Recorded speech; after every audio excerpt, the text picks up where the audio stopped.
Hello everyone, आप सभी का स्वागत है सिलेक्शन आईक्यू के इस डिजिटल प्लेटफॉर्म पर। और मैं आपके लिए लाई हूँ एक पूरी सीरीज़ इकोनॉमिक सर्वे की। और इस इकोनॉमिक सर्वे की जो सीरीज़ है उसमें हमने 3 चैप्टर अपने कंप्लीट कर लिए हैं। और आज हम जो बात करने वाले हैं वो आपके चौथे चैप्टर के बारे में डिटेल से बात करने वाले हैं, क्योंकि ये जो इकोनॉमिक सर्वे है वो RS, PSI, वीडियो और सभी इम्पॉर्टेंट एग्ज़ाम्स के लिए बहुत ही यूज़फुल है और वहाँ से अक्सर एग्ज़ाम में प्रश्न पूछे जाते हैं। और मोस्ट ऑफ द स्टूडेंट जो होते हैं उनको इकोनॉमिक सर्वे समझ नहीं आता, ठीक है, या हम कहें कि वो उसको स्किप कर देते हैं। देखिए, अगर आपको 10-15 क्वेश्चन इकोनॉमिक सर्वे से मिल रहे हैं तो हमें स्किप नहीं करना चाहिए। मेरा ही मानना है कि कुछ चीज़ें ऐसी हैं जो उसमें फैक्ट बेस्ड है और कुछ चीज़ें हैं जो है कॉन्सेप्ट बेस्ड है। जो जहाँ डेटा याद करना होगा मैं आपको बहुत ही सिंपल फॉर्मेट में डेटा बताऊंगी, जिसे 1 या 2 बार पढ़ के आप आसानी से याद कर सकते हो। देखो, मेरे पास भी कोई रॉकेट साइंस नहीं है, कोई मैजिक स्टिक नहीं है कि मैं आपको ऐसा मैजिक घुमाऊँ और आपको याद हो जाए। याद आपको करना होगा, नो डाउट, उसमें मैं आपके साथ हूँ।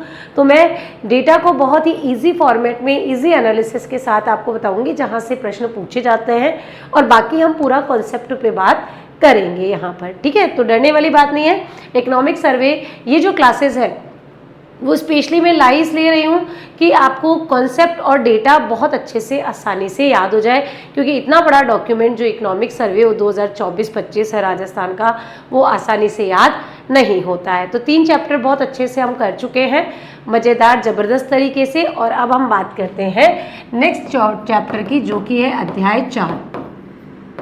पेन थोड़ा ज़्यादा ही पतला हो गया, तो इसका फ्रंट टिप को हम थोड़ा सा कर लेते हैं मोटा, ठीक है। और 4th चैप्टर का जो नाम है वो क्या है? सशक्त व समृद्ध कृषि। तो ये पूरा कृषि व संबद्ध क्षेत्र से है। सशक्त व समृद्ध कृषि यानी आपका जो प्राथमिक क्षेत्र है उससे रिलेटेड पूरा चैप्टर है, जिसमें हम कृषि, प्रचलित जोत जो है वो, महिला जोत क्या है, जितने भी कृषि जलवायु प्रदेश के हैं उनके बारे में बात करेंगे, विभिन्न जल संसाधनों के बारे में, वह सिंचाई परियोजनाएं, मध्यम सिंचाई परियोजनाएं, लघु सिंचाई योजनाएं, उन सब के बारे में यहाँ डिटेल से बात करने वाले हैं, ठीक है। तो पूरे चैप्टर में फिर इसका जो सेकंड पोर्शन है वो उद्यानिकी का है, वन से संबंधित जो डेटा है वो यहाँ पर आपसे पूछे जाएंगे। तो सारा डेटा जो है हमें अच्छे से यहाँ कंपाइल करके पढ़ना है। तो इसमें सबसे पहले हम पढ़ेंगे कृषि व संबद्ध क्षेत्र का योगदान कितना है। देखिए, जितना डेटा मैं बता रही हूँ उतना भी आप याद कर लेंगे तो बहुत है। कृषि व, मोटा क्यों नहीं हो रहा? अच्छा, बैक केवल है ना। कृषि व संबद्ध क्षेत्र का योगदान। देखिए, अगर हम बात करें तो जो सरकार की आय है, राज्य की आय है, जिसे हम GSVA कहते हैं, GSDP कहते हैं, तो GSVA में कृषि क्षेत्र का जो योगदान है वो कितना है, पहले उसके बारे में बात कर लेते हैं। और अगर हम बात करें इसकी तो 2 कीमत पर हम इसकी बात करेंगे। एक हम बात करेंगे स्थिर कीमत पर और एक बात करेंगे भाई प्रचलित कीमत पर। तो जब स्थिर कीमत पर हम GSVA में कृषि व संबद्ध क्षेत्र का योगदान देखते हैं तो 2 डेटा को हम कंपैरिजन करके चलेंगे, एक 2020-21 का और एक 2024-25 का। तो 2020-21 और 2024-25 के डेटा का हम यहाँ पर एनालिसिस करेंगे, यानी इसका क्या करेंगे, हम कंपैरिजन करेंगे। स्थिर मूल्य पर कृषि व संबद्ध क्षेत्र का GSVA में जो योगदान है 20-21 में कितना था, तो आपको ध्यान रखना है 1.87 लाख करोड़, ठीक है जी। तो ये आपको ध्यान रखना है। फिर 24-25 में ये कितना हो गया, तो ये हो गया आपका 2.18 लाख करोड़। यानी देखो क्या दिख रहा है आपको कि भाई यहाँ पर कम था और यहाँ पर क्या हुई है जी, वृद्धि हुई है ना। तो जब वृद्धि हुई है तो हमें ये भी पता होना चाहिए कितनी वृद्धि, तो आप ध्यान रखिएगा 3.94% की यहाँ पर क्या हुई है, वृद्धि हुई है। ये भी आपको याद रखना है। इन 3 डेटा में से आपसे प्रश्न पूछा जा सकता है। फिर पूछ ले कि भाई आप प्रचलित कीमत पर GSVA में कृषि व संबद्ध क्षेत्र का योगदान बताइए। बिल्कुल जी। तो 20-21 के लिए ये कितना था प्रचलित पे, तो हमेशा मैंने कहा है कि स्थिर मूल्य मतलब क्या हो गया कि भाई 2011-12 को आधार बनाकर 2011-12 को आधार बनाकर ये लिया जाता है। और जब ये 2011-12 को आधार बनाकर लिया जाता है तो हमेशा ये प्रचलित से कम ही होगा। एग्जाम में थोड़ा सा common sense, presence of mind लगा देना कि भाई कभी भी स्थिर मूल्य का जो है प्रचलित मूल्य से ज़्यादा नहीं हो सकता है। तो अगर प्रचलित मूल्य स्थिर मूल्य पर 1.87 लाख है तो प्रचलित मूल्य पर कितना हो गया 2.93 लाख करोड़। ठीक है, ये आपको ध्यान रखना है। तो इससे ये तो पता चल गया भाई प्रचलित कीमत पर हमेशा ज़्यादा होता है, क्योंकि प्रचलित कीमत बोलो, बाजार मूल्य बोलो, चालू कीमत बोलो, इसका मतलब है आज की हम बात कर रहे हैं, ये 2011 के हिसाब से हम देख रहे हैं। फिर हम बोले कि 24-25 की कितनी है, तो आपको ध्यान रखना 4.23 लाख करोड़, ये आपको ध्यान रखना है। यहाँ भी देखो क्या हुई है जी, वृद्धि दिख रही है ना, 2 से 4 हो गया सीधा, तो यहाँ वृद्धि कितनी हुई है, तो यहाँ वृद्धि भी हमें ध्यान रखनी है 9.64% की वृद्धि हुई है। और ये जो वृद्धि है वैसे कैसी है, वो चक्रवर्ती वार्षिक वृद्धि दर है। तो ये आपको ध्यान रखना है कि ये क्या है, चक्रवृद्धि वार्षिक वृद्धि दर है, वार्षिक वृद्धि दर है। ये भी आपको, जिसे हम CGPA कहते हैं, वो है। तो CAG क्या है, यानी कंपाउंड एनुअल ग्रोथ है। तो ये आपको पता होना चाहिए।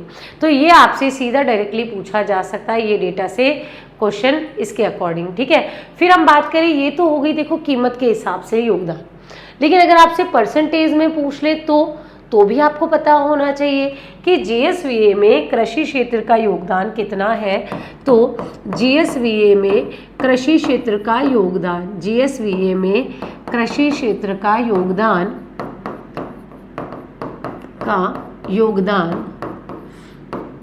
और यहाँ पर हम बात करेंगे कि भाई कृषि क्षेत्र का जो योगदान है वो प्रचलित कीमत पर कितना है और स्थिर कीमत पर कितना है। इन दोनों डेटा से आपसे प्रश्न पूछे जा सकते हैं। तो दोनों डेटा इंपॉर्टेंट है।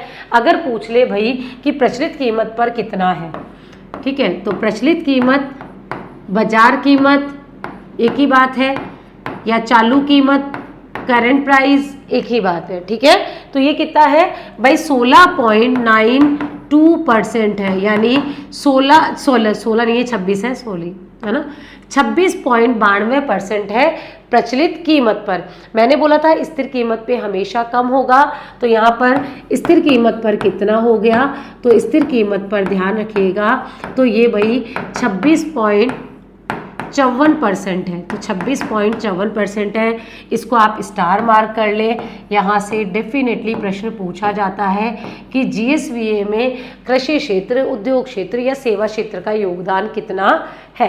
तो ये दो डेटा आपको ध्यान रखना है। प्रचलित पूछ ले तो 26.92, और अगर कि स्थिर पे पूछ ले तो आपको ध्यान रखना है 26.94 आपको ध्यान रखना है। क्लियर है, वहाँ पर हमने बात ही कर ली थी कि मूल्य के हिसाब से, तो मूल्य के हिसाब से कितना था, तो 2.18 लाख करोड़ था, ये हमने वहाँ पर बात कर ली थी। ठीक है, तो ये तो हो गया आपका कि 2.18 लाख। तो फिर हम बात करते हैं कि भाई इसके अलग जो उप क्षेत्र है उनका योगदान कितना है। तो उप क्षेत्रों का योगदान, यहाँ पर हम क्या देखेंगे, उप क्षेत्रों का योगदान। अभी उप क्षेत्रों का योगदान आपको पता है कि जो आपकी कृषि होते हैं उसके कई उपक्षेत्र होते हैं, और जो कृषि के कई उपक्षेत्र होते हैं कौन कौन से, जैसे पशुधन, फसल, वानिकी और मत्स्य।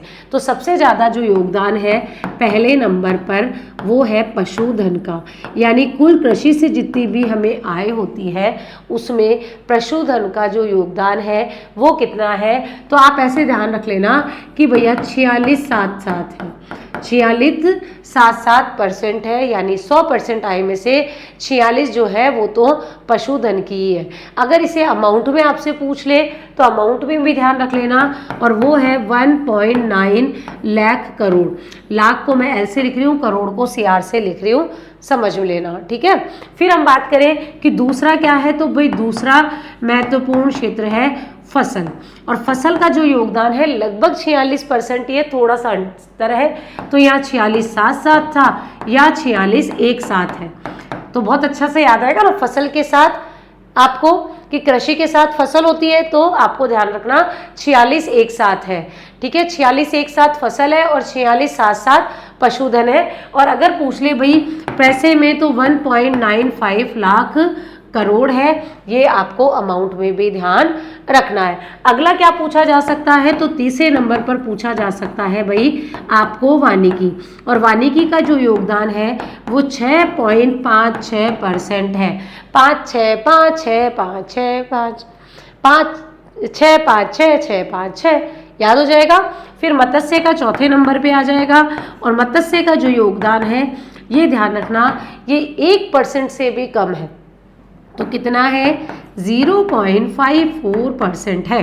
तो बहुत इजी तरीके से आप कृषि के उप क्षेत्रों को भी याद रख सकते हैं। यहाँ से डेफिनेटली देखो प्रश्न पूछा जाता है कैसे, या तो अवरोही क्रम में पूछ लेंगे या आरोही क्रम में पूछा जाएगा, या पूछा जाएगा कि सर्वाधिक योगदान, तो सर्वाधिक पशुधन का है, या पूछा जाएगा मिनिमम योगदान, तो भाई मिनिमम जो योगदान है वो किसका है, मत्स्य का है। ये आपको ध्यान रखना है। इससे डेफिनेटली एक प्रश्न अगर डेटा में पूछेगा एग्जामिनर तो यहाँ से पूछा जा सकता है।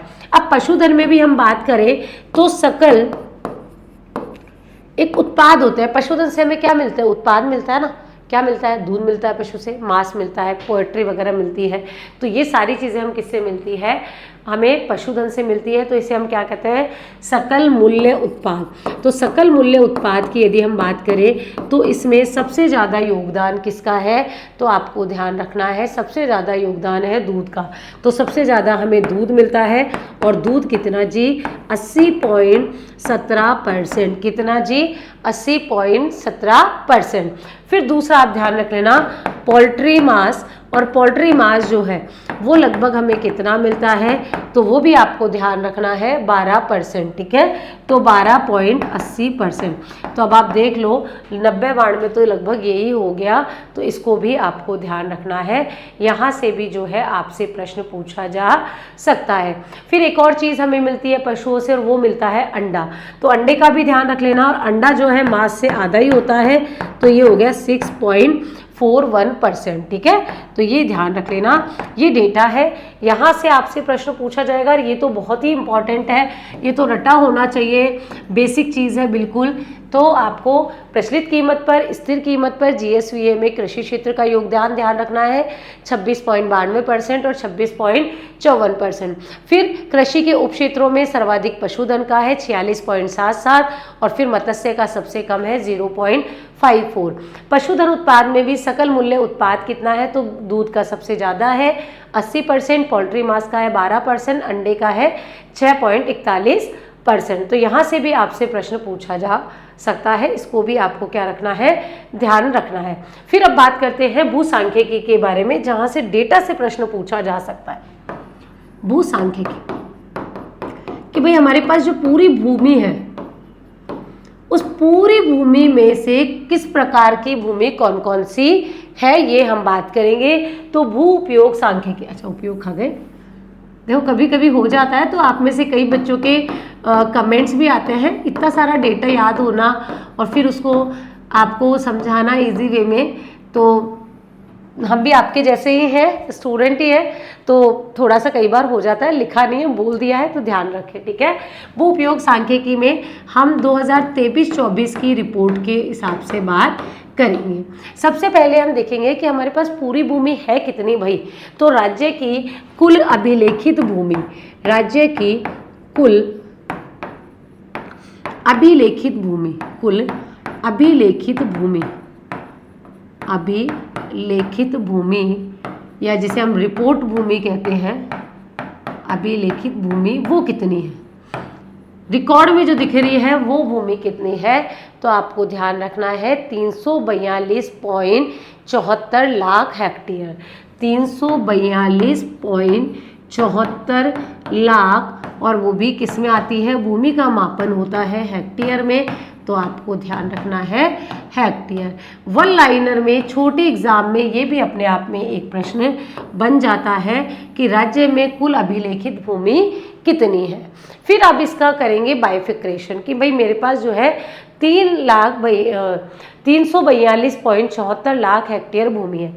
अब उसमें शुद्ध बोई गई भूमि कितनी है, तो इसमें से शुद्ध बोया गया क्षेत्रफल कितना है, तो शुद्ध बोया गया क्षेत्रफल, और ये जो है RS प्री के एग्जाम में पूछा जा चुका है, ठीक है। तो RS प्री में पूछा जा चुका है, तो PSI वीडियो वगैरह में भी पूछा जा सकता है। तो ये आपको ध्यान रखना है, सबसे ज़्यादा शुद्ध बोया गया क्षेत्रफल ही होता है और वो है 53.10%। कितना है? 53.10%। फिर आती है भाई बंजर भूमि कितनी है। बंजर भूमि, जब बंजर भूमि की बात करते हैं तो लगभग जो है 10% भूमि हमारी कैसी है भाई, बंजर भूमि है। ये भी आपको ध्यान रखना है, तो आप ध्यान रखना 10.26% भूमि। कई बार देखो पॉइंट्स के बाद डेटा इतना इंपॉर्टेंट नहीं होता, तो आप 10% भी ध्यान रखोगे तो भी अपना काम चल जाएगा। फिर तीसरी है वानिकी भूमि। अब वानिकी भूमि जो है वो कितना परसेंट है, फॉरेस्ट लैंड कितनी है, तो वो है 8.13%। कितनी है जी? 8.13% है। फिर कौन सी बची? फिर बची भाई बहुत सारी है, लेकिन हमें 4-5 याद रखनी है। ऊसर व कृषि अनुपयोगी भूमि, ठीक है।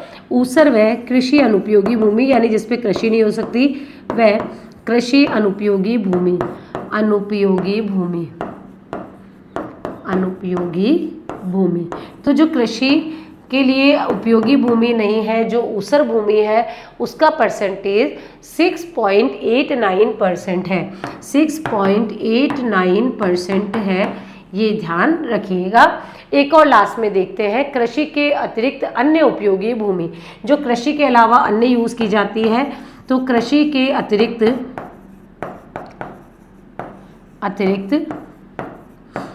अन्य उपयोगी भूमि, अन्य उपयोगी भूमि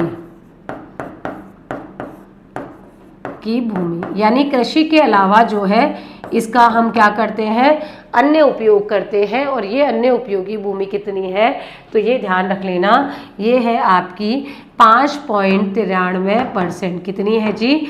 5.93% है। ये डेटा आपसे पूछा जा सकता है भूसांख्यिकी। इसमें से 2 क्वेश्चन RS प्री में पूछे जा चुके हैं।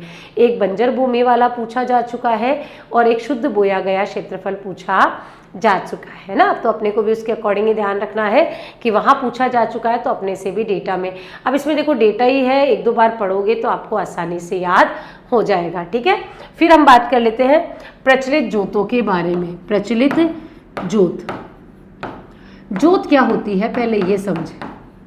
देखो प्रचलित जोत की बात करते हैं या जोत धारकों की बात करते हैं, तो जोत होती है लैंड होल्डिंग।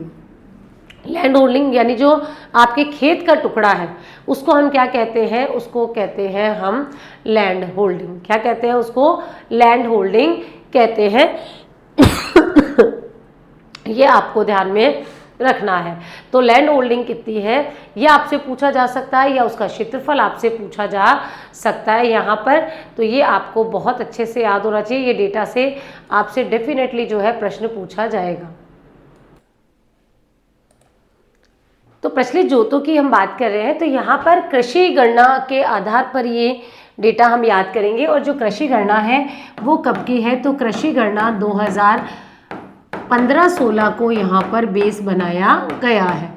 तो कृषि गणना 2015-16 के डेटा के आधार पर हम पूरा बात करेंगे। देखो प्रचलित जोत धारकों में 2 चीज़ें हम देखेंगे, एक तो जोतों की संख्या और एक जोतों के क्षेत्रफल में क्या परिवर्तन आया है, सिर्फ इतना हमें देखना है।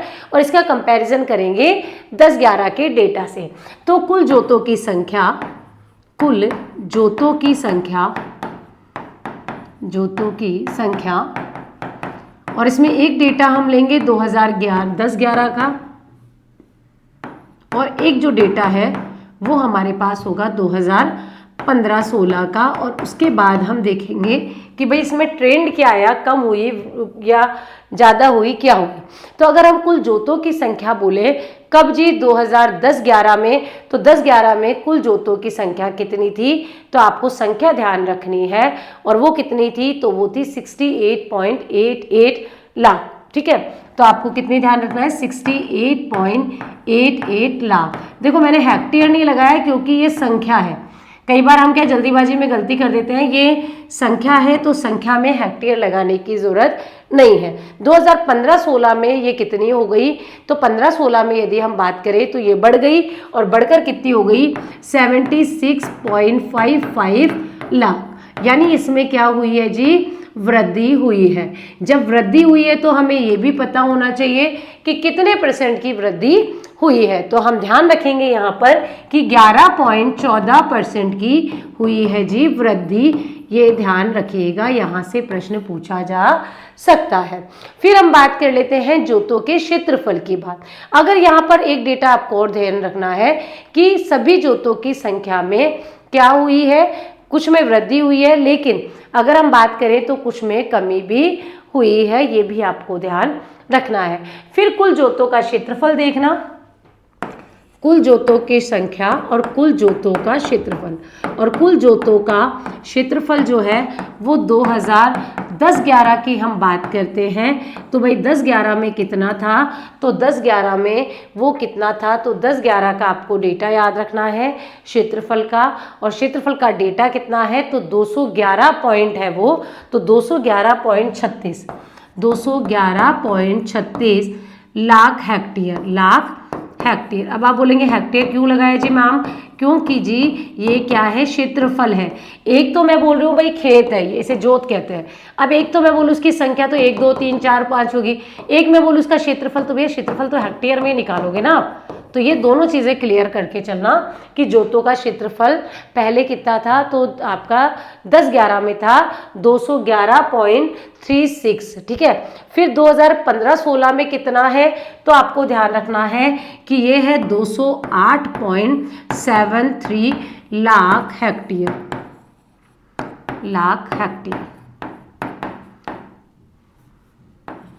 हेक्टेयर।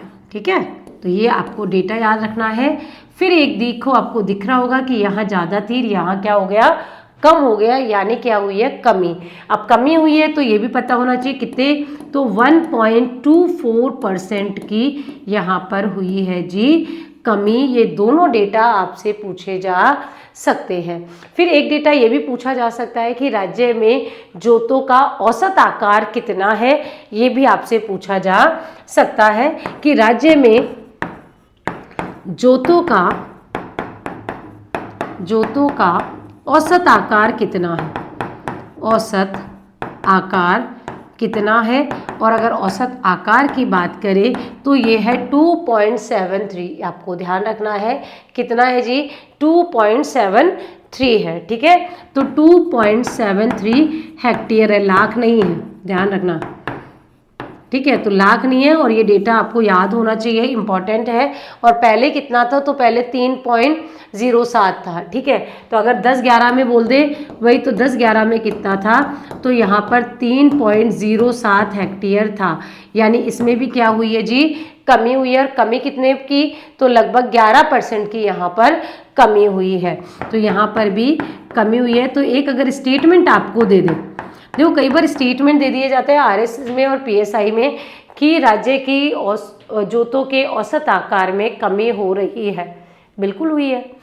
पहले कितना था, पहले ज़्यादा था, 3.07 था, अब 2.73 हो गया, तो कमी हो रही है, ऐसा स्टेटमेंट भी दिया जा सकता है। तो ये क्या है, प्रचलित जोत धारक है। इससे हर टॉपिक से एक प्रश्न पूछा जा सकता है। बहुत ही इजी वे में आपको मैंने ये समझाया है, जिससे कि डेटा याद करने में आपको कोई भी दिक्कत नहीं आए। इसी प्रकार का फिर एक होता है महिला प्रचलित जोत धारक। ठीक है, तो महिला प्रचलित जोत धारक की बात करें, महिला वो तो ओवरऑल थी, प्रचलित जोत।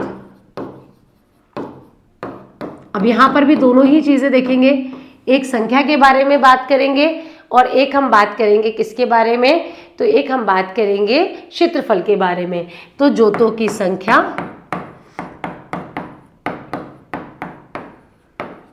जोतों की संख्या में 2 सालों का कंपैरिजन करेंगे। एक हम कंपैरिजन करेंगे 2010-11 का और एक हम कंपैरिजन करेंगे 2015-16, क्योंकि ये भी कृषि गणना पर आधारित होती है। तो अगर जोतों की संख्या की बात करें तो 10-11 में ये संख्या कितनी थी, तो ये थी भाई 5.46 लाख। कितनी थी? 5.46 लाख थी। 2015-16 में कितनी हो गई, तो 7.75 लाख हो गई। 7.75 लाख हो गई।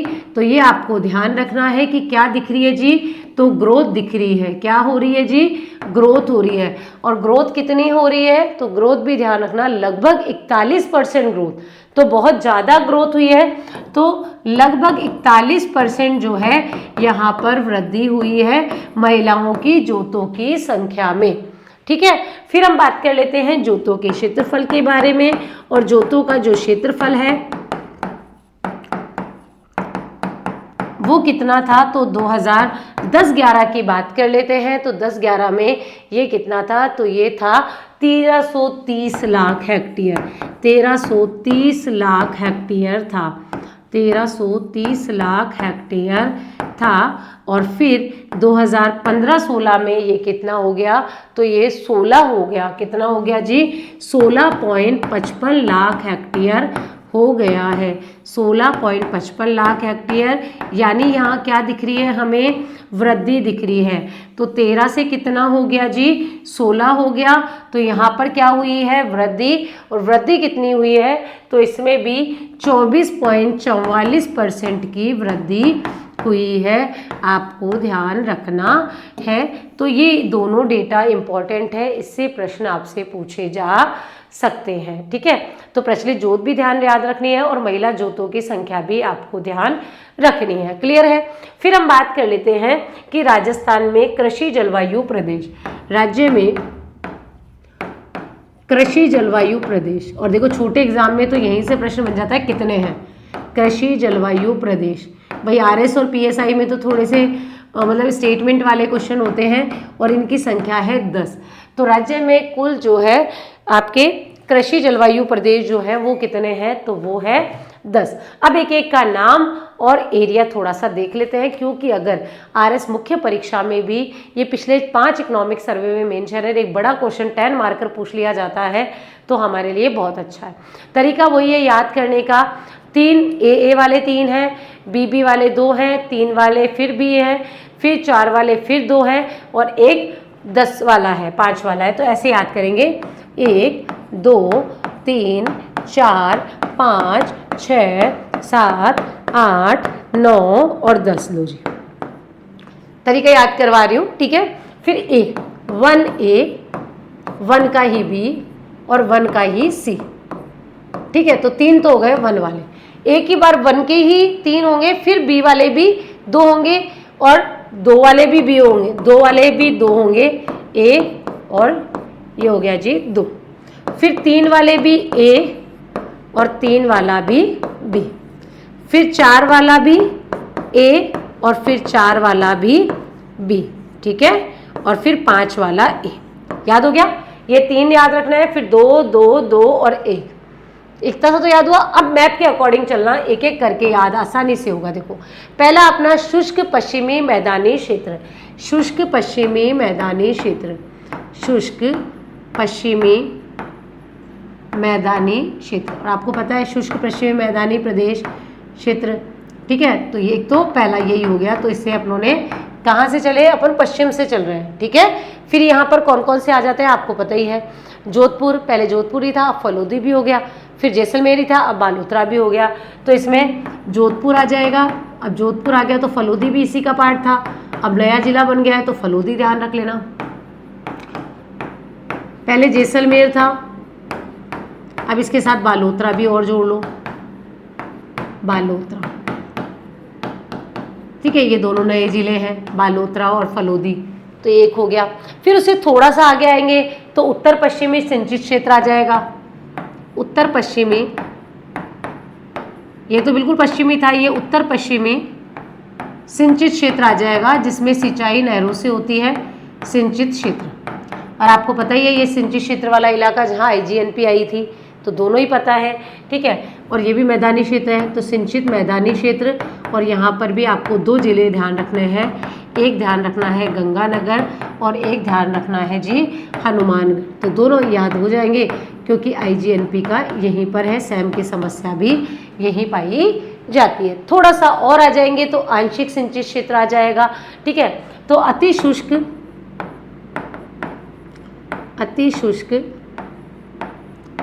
आंशिक सिंचित, मतलब सिंचित तो है लेकिन आंशिक रूप से है, पश्चिमी मैदानी क्षेत्र,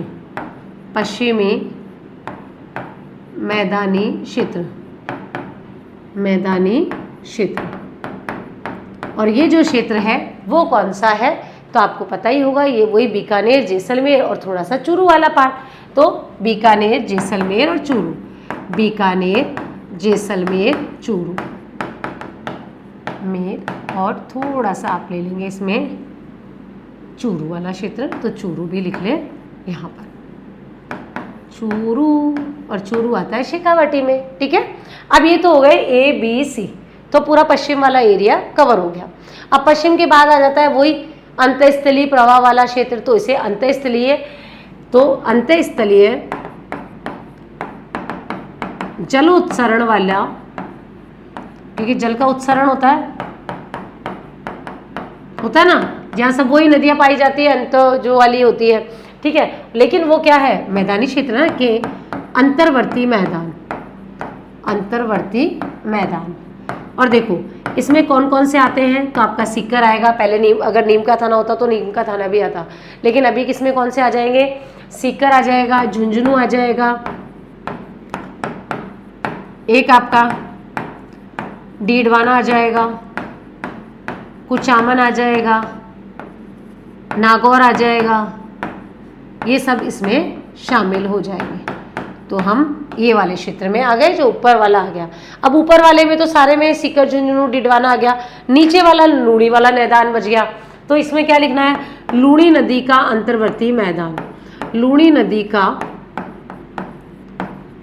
अंतर्वर्ती मैदान, लूणी नदी का अंतर्वर्ती मैदान, ठीक है जी, लूणी नदी का अंतर्वर्ती मैदान। अब लूणी नदी के कहाँ, तो आपको पता है लूणी नदी 6 जिलों में बहती है, नाग पहाड़ अजमेर से निकलती है ना, तो आप याद रख लो, एक तो जालोर, सिलोही, और पहले अजमेर लिखते थे, अब अजमेर नहीं लिखेंगे, तो अजमेर की जगह क्या लिखेंगे जी, ब्यावर लिखेंगे। चलो जी, ये ब्यावर हो गया, ठीक है। तो ब्यावर यहाँ पर हमें ध्यान रखना है।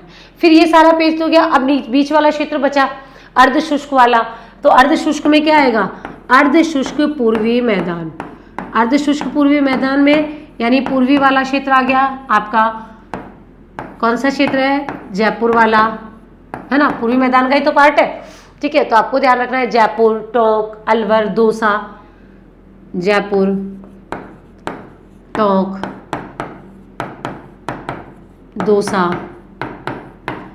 और भी कोई आएगा क्या इसमें, बिल्कुल जी, भरतपुर का खेरथल भी आएगा, कि आपका कोटपुतली बहरोड़ भी आ जाएगा, ठीक है, अजमेर भी आ जाएगा, तो अजमेर है,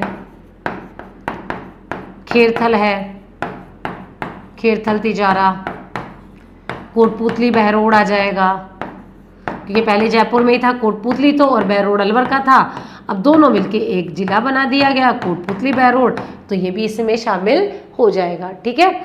फिर आ जाएगा बाढ़ संभाव्य वाला, जहाँ बाढ़ की संभावनाएं ज़्यादा होती है, तो बाढ़ संभाव्य पूर्वी मैदान, ये तो अर्ध शुष्क था ऊपर वाला, और ये बाढ़ संभाव्य पूर्वी मैदान था। और बाढ़ संभाव्य जहाँ पर बाढ़ की संभावनाएं होती है वो क्षेत्र होता है, तो साफ है कि अलवर, भरतपुर, करौली वाला क्षेत्र हो गया। तो अलवर हो गया, भरतपुर हो गया, अब भरतपुर से एक और जिला बना है ना, कौन सा, डीग बना है, तो डीग डाल दो, ठीक है।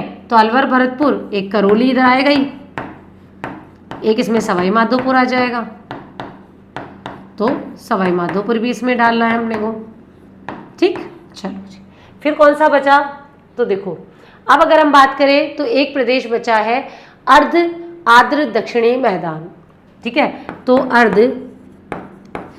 आर्द्र दक्षिणी मैदान,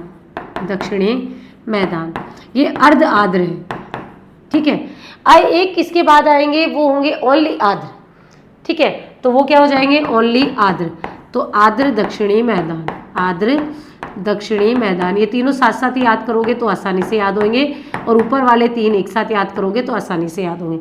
फिर भाई अर्ध तो नहीं है, ये आर्द्र है लेकिन दक्षिणी पूर्वी मैदान है, ठीक है, आर्द्र दक्षिण के साथ कौन सा है, दक्षिणी पूर्वी मैदान, दक्षिणी पूर्वी मैदान, दक्षिणी पूर्वी मैदानी प्रदेश है।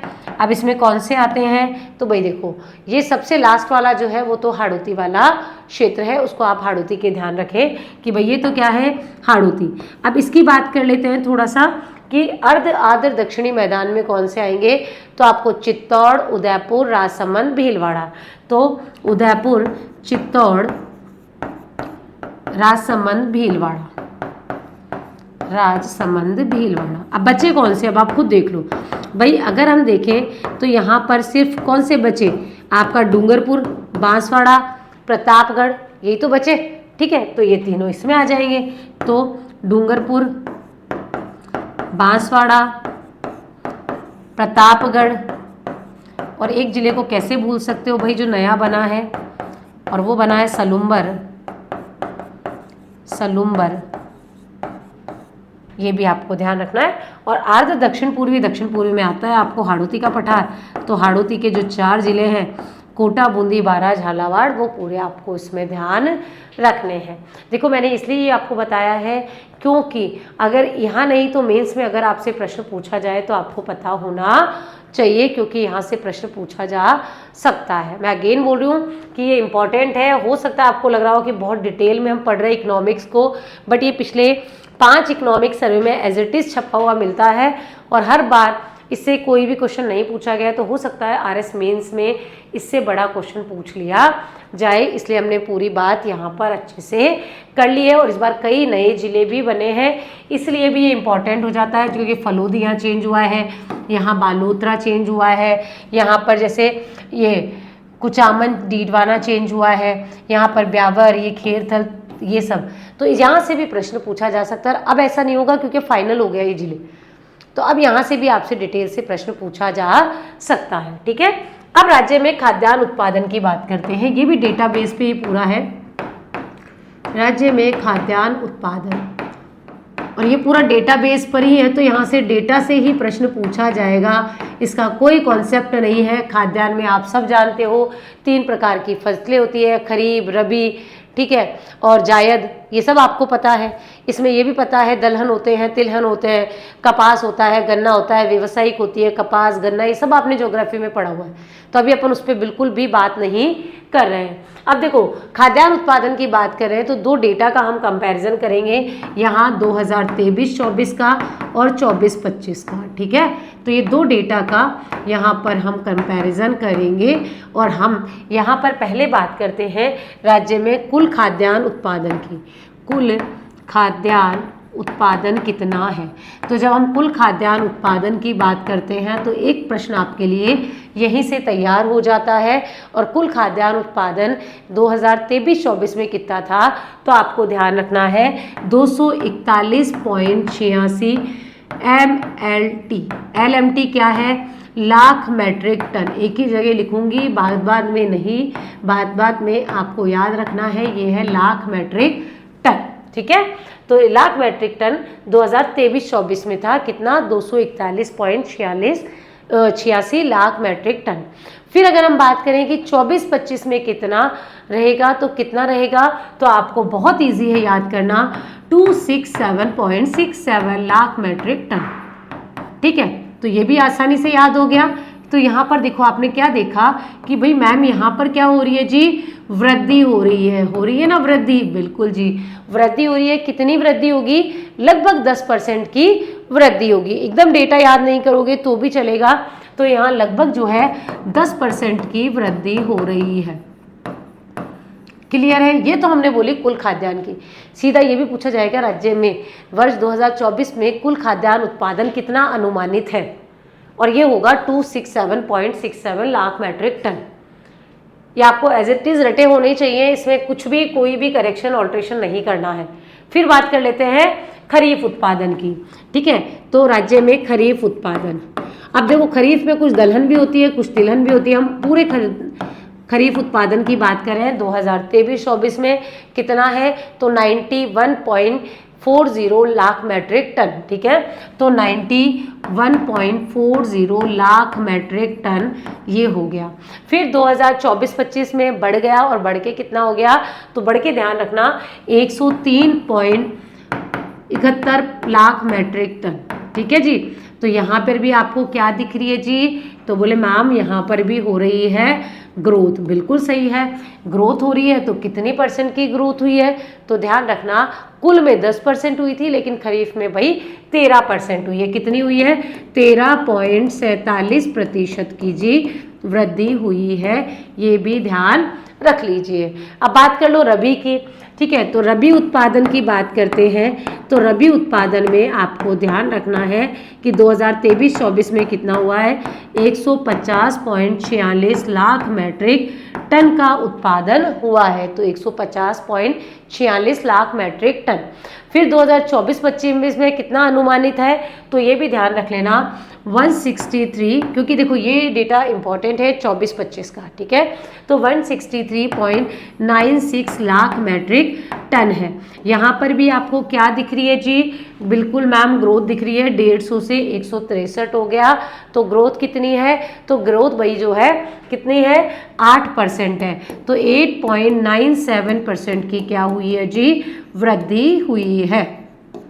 ठीक है, अब ये तो हो गई खरीफ। रबी, एक व्यावसायिक फसलों की बात कर लेते हैं। तो व्यावसायिक में हम गन्ना उत्पादन की बात कर लेते हैं, और गन्ना उत्पादन की जब बात करेंगे तो 2023-24 में गन्ना उत्पादन कितना हुआ था, तो ये हुआ था 363 lakh metric ton, 363 lakh metric ton. और अगर हम 24-25 में बात करें तो कितना हुआ है, तो ध्यान रखना 4.40 लाख मैट्रिक टन हुआ है। यहाँ पर भी एक चीज़ आपको दिख रही होगी जी, बिल्कुल दिख रही है कि यहाँ पर भी क्या हुआ है जी, ग्रोथ हुआ है। क्या हुई है, ग्रोथ हुई है। कितने परसेंट की ग्रोथ हुई है, तो 21% की ग्रोथ हुई है। तो यहाँ पर भी 21.21% की वृद्धि दर्ज की गई है। फिर क्या बचा, फिर भाई कपास बचा। और देखो कपास का जो मेजरमेंट है ना, वो गांठों में किया जाता है। कपास उत्पादन, और कपास का उत्पादन गांठों में किया जाता है, क्योंकि कपास क्या होता है, भारवाहित होता है। इतनी सारी कपास लेके जाओगे ना कॉटन, तो पता चला कि 1 किलो भी नहीं हुई। तो ये गांठों में होता है। ठीक है, तो 2023-24 में कितनी गांठों का उत्पादन हुआ था, तो ध्यान रख लेना भाई 26.21 लाख गांठे। यहाँ मैंने लाख मैट्रिक टन नहीं लिखा है, अपनी तरफ से मत लिख के आ जाना। ठीक है, फिर हम बात कर लेते हैं कि भाई 24-25 में, तो 24-25 में भी आपको ध्यान रखना है, और ये कितनी है, तो 18.45 लाख गांठे। ठीक है, अब लेकिन यहाँ एक नया ही ट्रेंड देखने को मिल रहा है मैम। क्या जी, यहाँ पर तो कमी हो गई, 26 से 18 पे पहुँच गए। बिल्कुल, तो कमी भी तो हो सकती है। कितनी परसेंट की, लगभग 29% की कमी हुई है। ठीक है जी, ओके, यहाँ पर क्या हुई है जी, कमी। अब एक स्टेटमेंट इससे निकल के आता है कि राज्य के कुल खाद्यान्न उत्पादन में वृद्धि हुई है, और साथ ही सभी प्रकार के उत्पादन में वृद्धि हुई है। नहीं जी, गलत स्टेटमेंट है। क्यों गलत है, कपास के उत्पादन में वृद्धि नहीं हुई, कमी हुई है। वृद्धि हुई है खरीफ, रबी और गन्ने में। तो कई बार क्या हम जल्दी में, तो ये मैंने ये प्लस माइनस इसीलिए लगाया कि यहाँ पर माइनस हुआ है एक जगह, तो कपास का उत्पादन कम हुआ है, ना कि बढ़ा है। ठीक है, और आपको अगर 23-24 का डेटा भी याद नहीं करना है, तो भैया 24-25 का तो याद करना ही पड़ेगा, कोई ऑप्शन नहीं है। और उसमें भी ये तो स्टार मार्क कर लो, ये तो छोटे एग्जाम में डायरेक्टली ही पूछा जाएगा, बाकी भी ना पूछा जाए तो। और याद होना है, 1-2 बार पढ़ोगे याद हो जाएगा। ऐसा कोई नहीं है कि मैडम याद नहीं होता, याद नहीं होता, सब याद होता है, कोशिश करनी पड़ती है। हम भी 10-10 बार पढ़ते हैं। जब हम 10 बार पढ़ते हैं तब हमें याद होता है, तो आपको भी याद होगा। ऐसा कुछ भी नहीं है कि याद नहीं होगा। ठीक है, फिर राज्य की फसल उत्पादन में स्थिति के बारे में बात करते हैं कि कौन सी फसल में राज्य का स्थान कौन सा है। तो राज्य की फसल उत्पादन में स्थिति, फसल उत्पादन में स्थिति, और इससे हमें ये पता चल जाएगा कि राज्य कौन सी फसल के उत्पादन में जो है प्रथम स्थान पे है, कौन सी पे दूसरे स्थान पे है, कौन सी पे तीसरे। इसका फॉर्मूला है 5-1-4, 5-1-4 याद कर लेना, हो जाएगा काम। 5 प्रथम स्थान पर जो है 5 फसलें हैं, बिल्कुल जी, ठीक है जी। तो ये लो 5 कर देते हैं, 1 2 3 4 और लो जी 5 कर दीजिए, ठीक है। फिर दूसरे स्थान पर क्या लिखना था, ट्रिक क्या थी, 5-1-4, 5 में से 1 घटा दो तो दूसरे स्थान पर सिर्फ एक ही है फसल, आपको ध्यान रखनी है। तीसरे स्थान पर जो है 5 में से 1 घटाया तो 4 बचे, तो 4 यहाँ पर आपको ध्यान रखनी है। 4 फसलें कौन सी हैं, 4 अभी देखते हैं एक एक करके, 1 2 3 और 4, ठीक है।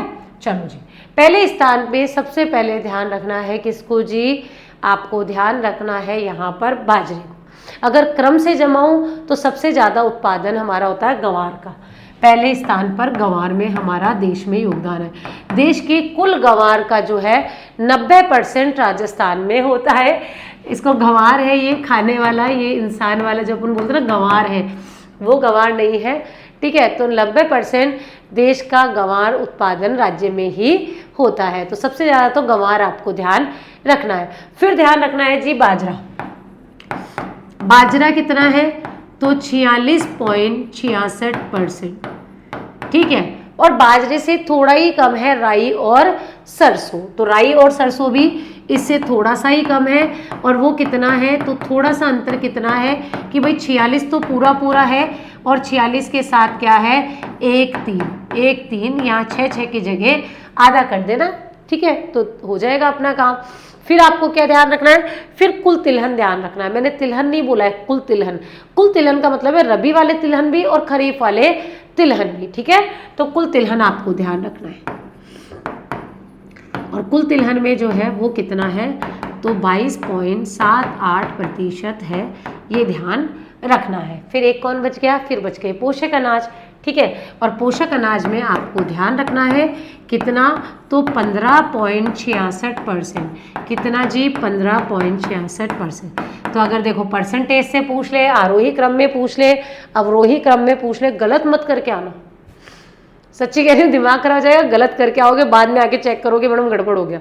अच्छे से याद करना, बहुत अच्छे से याद करा रहे हैं, ठीक है। दूसरे स्थान पर सिर्फ एक ही ध्यान रखनी है, मूंगफली जी।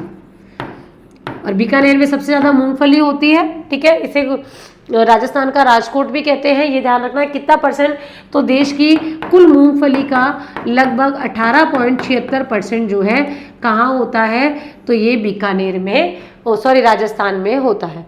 फिर तीसरे स्थान पर 4 आपको ध्यान रखनी है। एक तो आपको ध्यान रखनी है ज्वार। कौन सी याद रखनी है जी, ज्वार, ठीक है। और ज्वार का कितना परसेंट है, तो 14.87%। कितना है, 14.87% ज्वार है। फिर क्या ध्यान रखना है जी, चना, ठीक है। चना जोर गरम, और चना जोर गरम कितना है, तो वो भी लगभग कितना है, 14% ही है। और 14% में कुछ कम है, तो 14.75% है। फिर कौन है जी, भाई कुल दलहन है। कुल दलहन यानी दोनों प्रकार के दलहन इसमें शामिल होंगे, तो कुल दलहन भी आपको ध्यान रखना है। और कुल दलहन है वो कितना है, तो वो है 13.88%। कितना है, 13.88% है। 1 मिनट एसी बंद कर दें।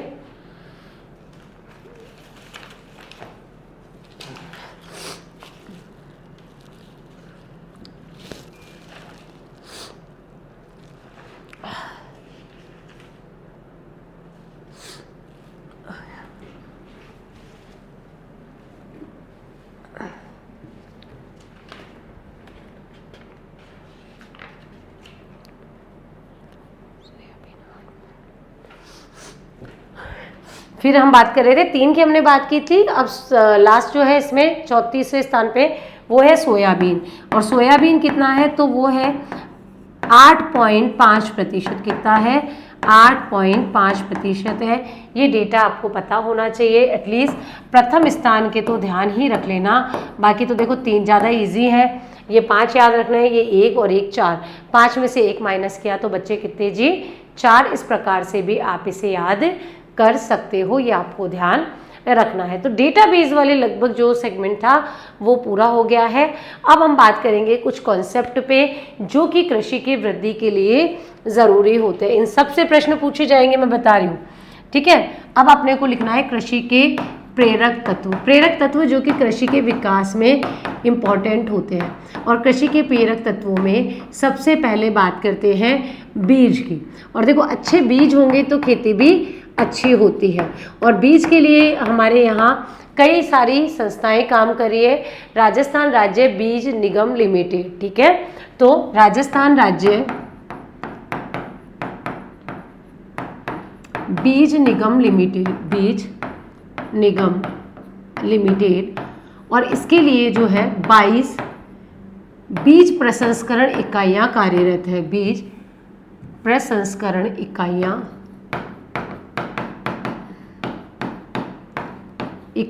कार्यरत है, ठीक है। तो ये भी आपको ध्यान रखना है कितनी बीज प्रसंस्करण इकाइयाँ हैं, तो कुल 22 है। इसके अलावा एक और है राजस्थान राज्य बीज व राजस्थान राज्य बीज एवं, और आपको पता है आजकल जैविक खेती को बढ़ावा दिया जा रहा है, बीज व जैविक उत्पादन प्रमाणन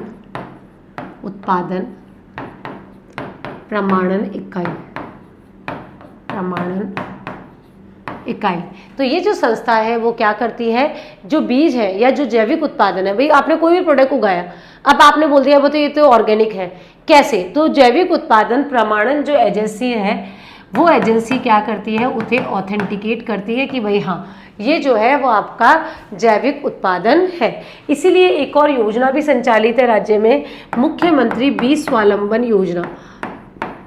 मुख्यमंत्री बीज स्वावलंबन योजना बहुत सिंपल सी योजना है, पिछले 3 इकोनॉमिक सर्वे से एज इट इज़ आ रही है।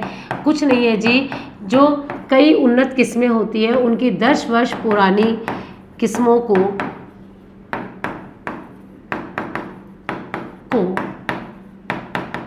स्वयं के खेत में उत्पादन कर बीज हेतु प्रयोग में लाना के लिए योजना चलाई जाती है। और इसमें मिनी किट्स वगैरह दिए जाते हैं कि स्वयं के खेत में ही 10 वर्ष पुरानी उन्नत किस्म के जो बीज है उनका उत्पादन करेंगे, फिर उन्हीं से क्या करेंगे, हम अपनी फसल को बोएंगे, मतलब मार्केट से कोई भी बीज हम नहीं लेंगे। एक आपको ध्यान रखना है गोवर्धन जैविक उर्वरक योजना। गोवर्धन जैविक उर्वरक योजना, गोवर्धन जैविक उर्वरक योजना, और ये तो नाम से ही क्लियर हो रही है कि बायो फर्टिलाइज़र के लिए है। और बायो फर्टिलाइज़र की ये जो योजना है वो क्या है, तो वर्मी कंपोस्ट या जैविक खाद के उत्पादन के लिए हर ब्लॉक के 10 किसानों को 10,000 रुपये की वित्तीय सहायता इसके तहत दी जाती है, ठीक है। तो आपको ध्यान रखना है जैविक खाद के उत्पादन को बढ़ावा देने के लिए, खाद उत्पादन को बढ़ावा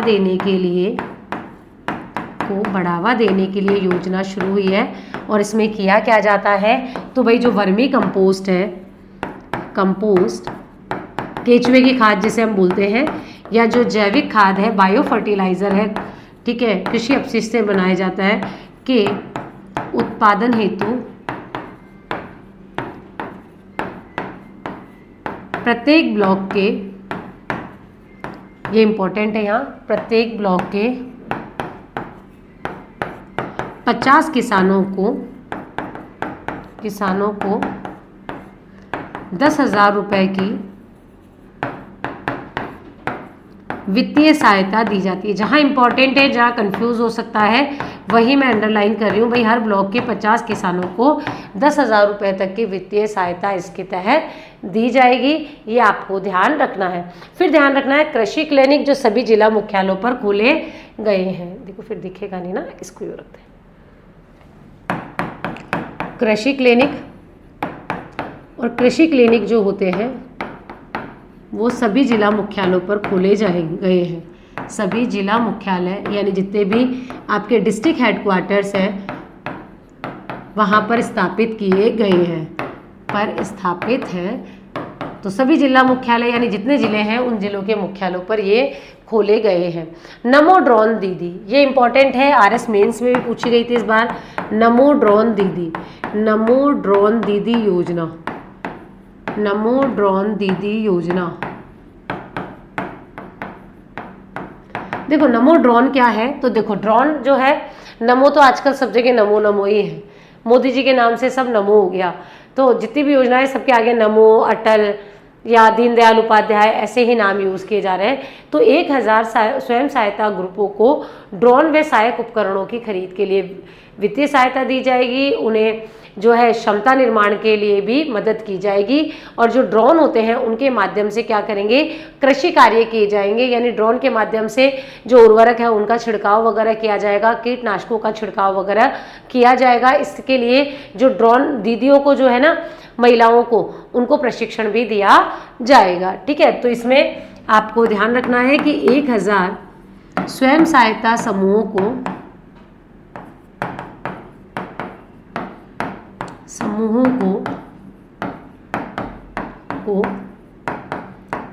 ड्रोन के माध्यम से कृषि कार्य जैसे उर्वरक, कीटनाशक आदि के छिड़काव हेतु वित्तीय सहायता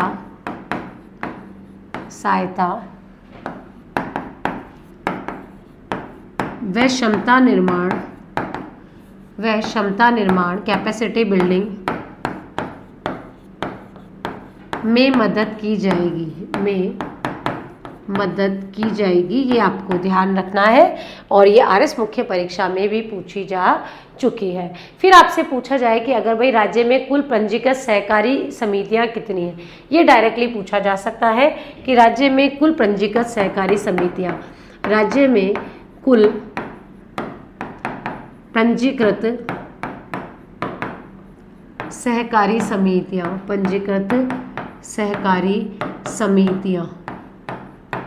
समितियां, और अगर हम इनकी बात करें तो ये समितियां कितनी हैं, तो आपको ध्यान रखना है 42,283 डायरेक्टली पूछा जा सकता है, और कई छोटे एग्जाम में पूछा भी जा चुका है। फिर पूछा जाए कि भाई सहकारी संघ कितने हैं, तो सहकारी संघ भी ध्यान रखना, और सहकारी संघ है 23। सहकारी संघ इतना दूर हो गया ना, यहाँ लिखा है सहकारी संघ, और सहकारी संघ कितने हैं, तो सहकारी संघ है 23। कितने हैं, 23। फिर है सहकारी दुग्ध संघ, तो सहकारी दुग्ध संघ जो है वो है 24। तो सहकारी संघ है 23 और सहकारी दुग्ध संघ जो है वो कितने हैं, तो वो है 24। ये भी आपको ध्यान होना चाहिए। उपभोक्ता की थोक दुकानें कितनी हैं, तो उपभोक्ता थोक दुकानें पूछ ले तो आपको 38 ध्यान रखनी है। उपभोक्ता थोक दुकानें, और उपभोक्ता थोक दुकानें जो है वो कितनी है, तो ये ध्यान रखना 38 है। और वीडियो में इस तरीके के डायरेक्टली स्टेटमेंट क्वेश्चन पूछे जा सकते हैं। प्राथमिक कृषि ऋण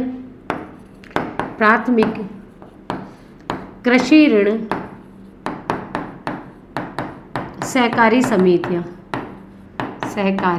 समितियां, और इनकी संख्या यदि हम बात करें तो ये कितनी है, तो इनकी जो संख्या है वो है आपकी कितनी जी, 8,592। 8,592। देखो ये डेटा है, इसमें मैं भी कुछ नहीं कर सकती, एज इट इज़ ही ये आपको याद करना होगा। इसके अलावा यदि हम बात करें तो एक योजना सहकारी क्षेत्र में और संचालित है, और योजना का नाम है सहकारी किसान कल्याण योजना। ठीक है, तो सहकारी किसान कल्याण योजना,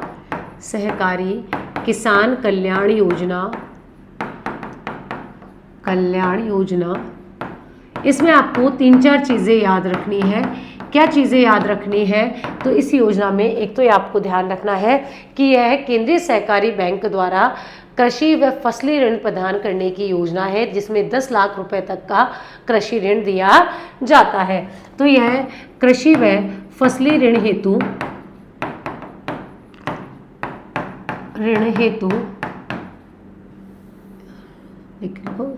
केंद्रीय सहकारी बैंक द्वारा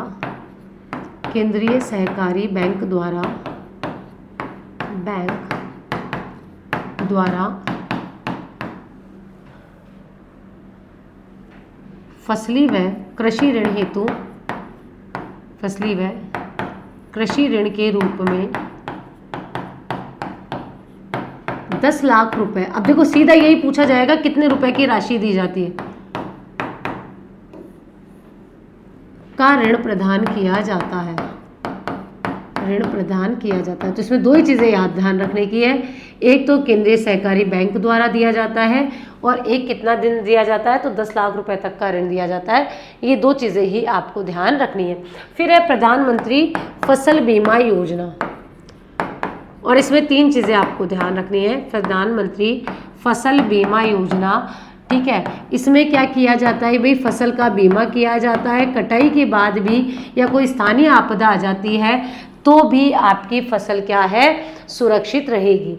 अब इसमें 3-4 चीज़ें क्या ध्यान रखनी है। एक तो आपको ध्यान रखना है कि खरीफ 2016 सीजन से ये योजना शुरू हुई थी और इसमें क्या होता है, तो इसमें बहुत ही न्यूनतम प्रीमियम पर फसल का बीमा होता है।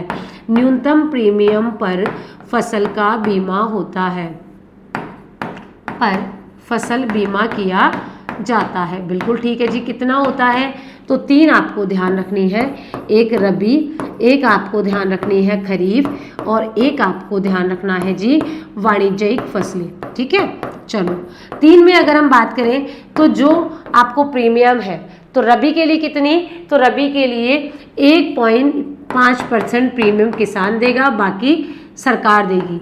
2% किसान देगा, बाकी सब सरकार देगी। 5% किसान देगा, बाकी सब सरकार देगी। तो इतने कम प्रीमियम पर फसल का बीमा हो जाता है। और बीमा भी ऐसा नहीं है, आपकी इवन कटाई के बाद कोई स्थानीय आपदा आ जाती है तो भी सरकार के द्वारा ये बीमा माना जाता है। ये आपको ध्यान रखना है। तो ये था आपका पूरा कृषि वाला पार्ट।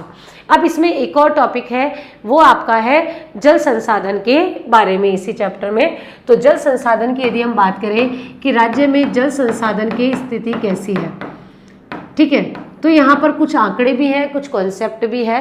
पहले तो आपको पता होना चाहिए कि राज्य का कुल सिंचित क्षेत्र कितना है। तो राज्य का कुल सिंचित क्षेत्र, राज्य का सिंचित मतलब जिसपे सिंचाई से पानी मिल रहा है, ठीक है, सिंचित क्षेत्र। और राज्य का कुल सिंचित क्षेत्र की यदि हम बात करें तो वो कितना है, तो वो है आपका 95,47,292 हेक्टेयर। कितना है जी, 95,47,292 हेक्टेयर। ये आपको डेटा याद करना है, इम्पॉर्टेंट है। ठीक है जी। फिर आपको क्या ध्यान रखना है, प्रमुख सिंचाई परियोजनाएं। प्रमुख सिंचाई परियोजनाएं कौन कौन सी है, तो 7 परियोजनाएं आपको ध्यान रखनी है। तो राज्य की 7 प्रमुख सिंचाई परियोजनाएं, 7 प्रमुख सिंचाई परियोजनाएं,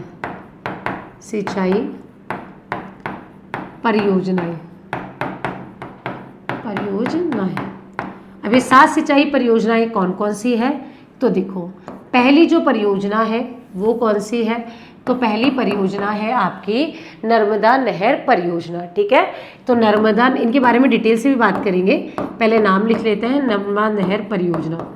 फिर आपको ध्यान कौन सी रखनी है, धौलपुर लिफ्ट नहर परियोजना।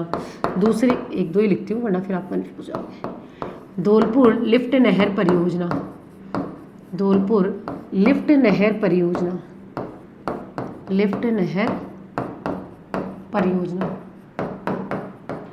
ठीक है, तो धौलपुर लिफ्ट नहर परियोजना भी आपको ध्यान रखनी है। फिर कौन सी ध्यान रखनी है, परवन परियोजना। ठीक है, चलो जी। उच्च स्तरीय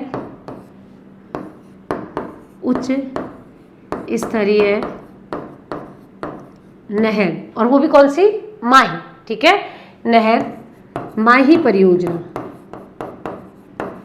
माही परियोजना, माही परियोजना। पांचवी जो परियोजना है वो कौन सी है, तो वो है नवनेरा बैराज, ठीक है, तो आपको ध्यान रखना है नवनेरा बैराज। फिर छठी जो है वो कौन सी है, तो आपको ध्यान रखना है जी पीपलखूट, तो पीपलखूट उच्च स्तरीय नहर परियोजना, उच्च स्तरीय नहर परियोजना, नहर परियोजना। और फिर कौन सी है जी, कालातीर, ठीक है, तो अगली कौन सी है, कालातीर लिफ्ट परियोजना, ठीक है, 7, तो ये 7 तो आपको पता होनी चाहिए। कालातीर लिफ्ट परियोजना, कालातीर लिफ्ट परियोजना, ठीक है, तो ये 7 प्रमुख सिंचाई परियोजनाएं हैं और इनसे आपसे प्रश्न पूछा जा सकता है। इनकी अभी हम पूरी डिटेल से बात भी यहाँ पर करने वाले हैं। उससे पहले 6 मध्यम परियोजनाएं देखते हैं और कौन सी परियोजना कहाँ स्थित है। तो 6 मध्यम सिंचाई परियोजनाएं, मध्यम परियोजनाएं, और इनमें सीधा पूछा जाता है कि कौन सी परियोजना कहाँ स्थित है, तो इसलिए इंपॉर्टेंट है, ध्यान रखना, ठीक है। पहले तो है गरदड़ा, गरदड़ा कहाँ है, बूंदी में। फिर दूसरी कौन सी है जी, तकली, कोटा में, तकली कहाँ है जी, कोटा में है। फिर तीसरी आपको क्या ध्यान रखनी है, 12, तो 12 में 3 है, ठीक है, तो 12 में लहासी, हथियादे और अंधेरी, और अंधेरी, और ये तीनों ही कहाँ है जी, 12 में, तो 5 हो गई, आसानी से याद हो गई, 12। फिर कौन सी बची, एक बची आपकी गागरीन, तो आपको ध्यान रखना है गागरीन, और गागरीन झालावाड़ में। और देखो मैं इसलिए बोल रही हूँ, ये इंपॉर्टेंट है, सीधा पूछ रहा है तकली परियोजना कहाँ स्थित है, ठीक है, तो आपसे अगर पूछा जाए डायरेक्टली तो आपको ध्यान रखना है ये 6 जो है मध्यम सिंचाई परियोजनाएं हैं। अब कई सारी योजनाएं हैं जिनसे कि आपके प्रश्न डायरेक्टली पूछे जा सकते हैं। जो अभी हमने बात की थी वो सारी योजनाएं एक एक करके हम यहाँ देखने वाले हैं। तो पहले बात कर लेते हैं अटल भूजल परियोजना, अटल भूजल परियोजना। और सबसे बड़ी बात, यहाँ से RS प्री में भी प्रश्न पूछा जा चुका है। अटल भूजल परियोजना जो है उसके बारे में यदि हम बात करें तो ये जो परियोजना है वो कब शुरू हुई, पहले तो ये इम्पोर्टेंट है कब से कब तक चलेगी। तो ये शुरू हुई थी भाई अप्रैल 2020 से, कब तक चलेगी, मार्च 2025 तक। किसके सहयोग से संचालित है, तो आपको ध्यान रखना है इसमें वित्त पोषण है एक तो केंद्र सरकार का और एक विश्व बैंक का। तो केंद्र सरकार और विश्व बैंक का वित्त पोषण है, कितना कितना है तो आपको पता होना चाहिए। 50% केंद्र सरकार और 50% जो है विश्व बैंक के द्वारा फंडिंग की जाएगी। कितने जिलों में संचालित है, तो ये भी आपको पता होना चाहिए कि 17 जिलों के 38 ब्लॉकों में, के 38 ब्लॉकों में यह संचालित है। और ब्लॉक है तो फिर उनके गांव भी है, और गांव कितने हैं वो भी आपको ध्यान रखना। तो यह गांव नहीं है, यह ग्राम पंचायत है। तो 1132 ग्राम पंचायतों में ये संचालित है। और इसका उद्देश्य क्या है, तो ग्राम पंचायत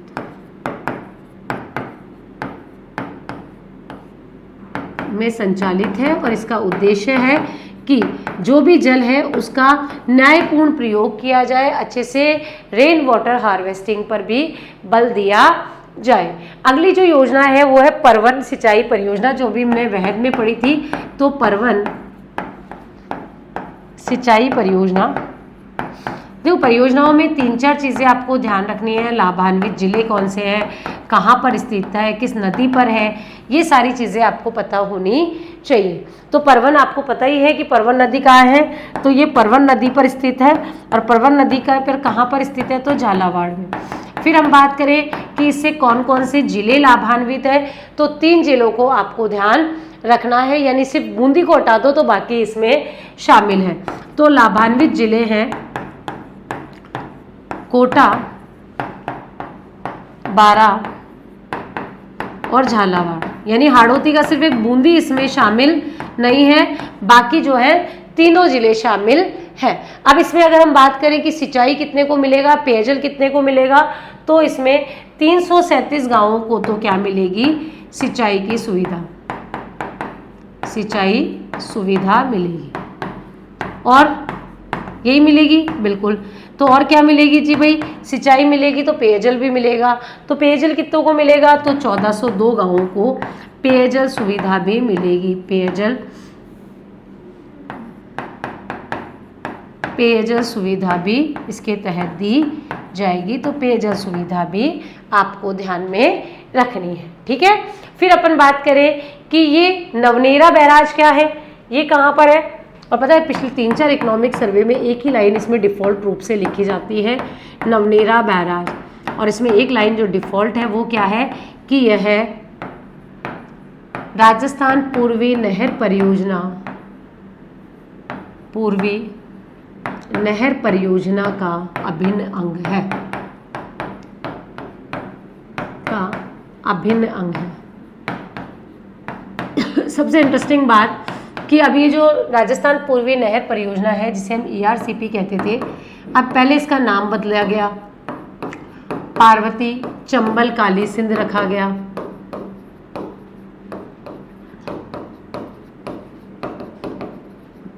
पार्वती चंबल काली सिंध या काली सिंध चंबल, ठीक है, देख लेना। और अभी इसका नाम राम जल सेतु योजना कर दिया गया। फिर भी इकोनॉमिक सर्वे में ERCP ही लिखा हुआ है इस नवनेरा के लिए। नवनेरा बैराज कहाँ है, तो आपको पता होना चाहिए, काली सिंध नदी पर ऊपरकोटा में स्थित है, कि ये काली सिंध नदी पर ऊपरकोटा में स्थित है, काली सिंध नदी पर ऊपरकोटा पर स्थित है, में स्थित है, ठीक है, ये आपको पता होना चाहिए। फिर एक योजना है महत्वपूर्ण, वो क्या है, राष्ट्रीय जल विज्ञान परियोजना, ठीक है, राष्ट्रीय जल विज्ञान परियोजना। और राष्ट्रीय जल विज्ञान परियोजना जो है वो किसके सहयोग से चलाई जा रही है, जल विज्ञान परियोजना। पहला तो क्वेश्चन ये हो गया किसके सहयोग से संचालित है, तो आपको पता होना चाहिए कि यह विश्व बैंक के सहयोग से संचालित है, विश्व बैंक के सहयोग से संचालित है। तो ये सीधा डायरेक्टली आपसे पूछा जाएगा। और इसमें भारत सरकार के 100% अनुदान वाली योजना है, यह भारत सरकार के 100% अनुदान वाली योजना है, 100% अनुदान की योजना है, अनुदान की योजना है, ये भी आपको पता होना चाहिए। और यदि हम बात करें तो ये योजना कब शुरू हुई थी, तो ये योजना 2016 से सितंबर 2025 तक चलने वाली है।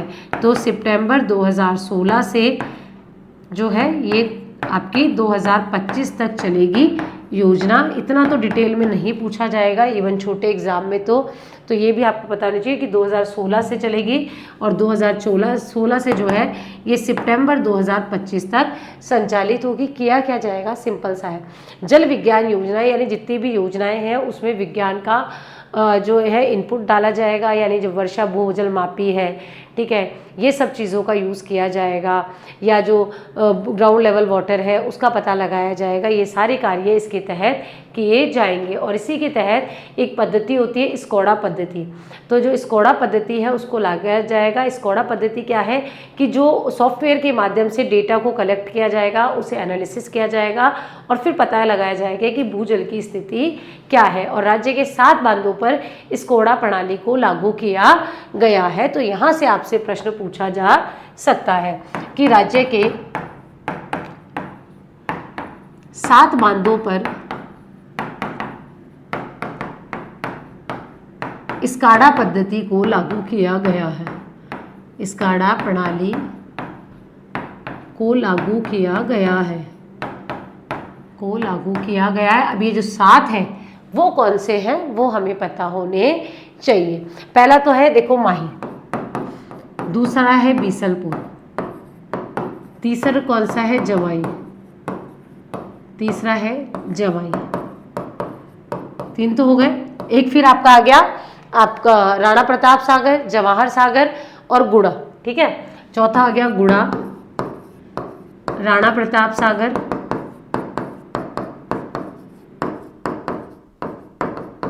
जवाहर सागर, कोटा बैराज,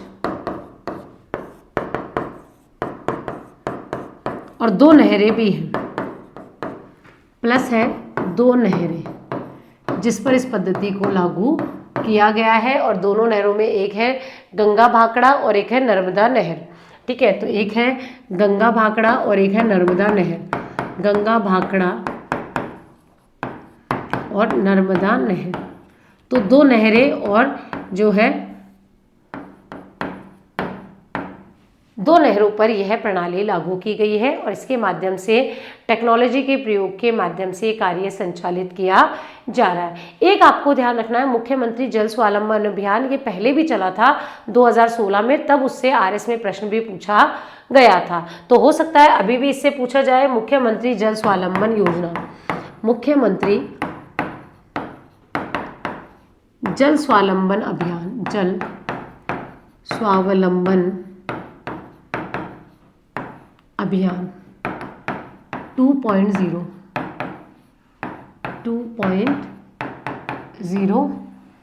ठीक है। तो जो मुख्यमंत्री जल स्वावलंबन अभियान है 2.0 ये कब से शुरू है? पहले वाला तो 2016 में हुआ था, ठीक है। उसके 2 चरण भी चले थे उस समय, ठीक है। और उससे आरएस मुख्य परीक्षा में भी प्रश्न पूछा गया था। अभी वाला जो है वो कब से शुरू हुआ है? तो फरवरी 2024 से शुरू हुआ है। तो अपकमिंग एग्जाम में यहाँ से प्रश्न पूछे जाने की संभावना है। उद्देश्य क्या है कि जल का संरक्षण करना, वर्षा जल का संरक्षण, संचयन व अनुकूलतम प्रभावी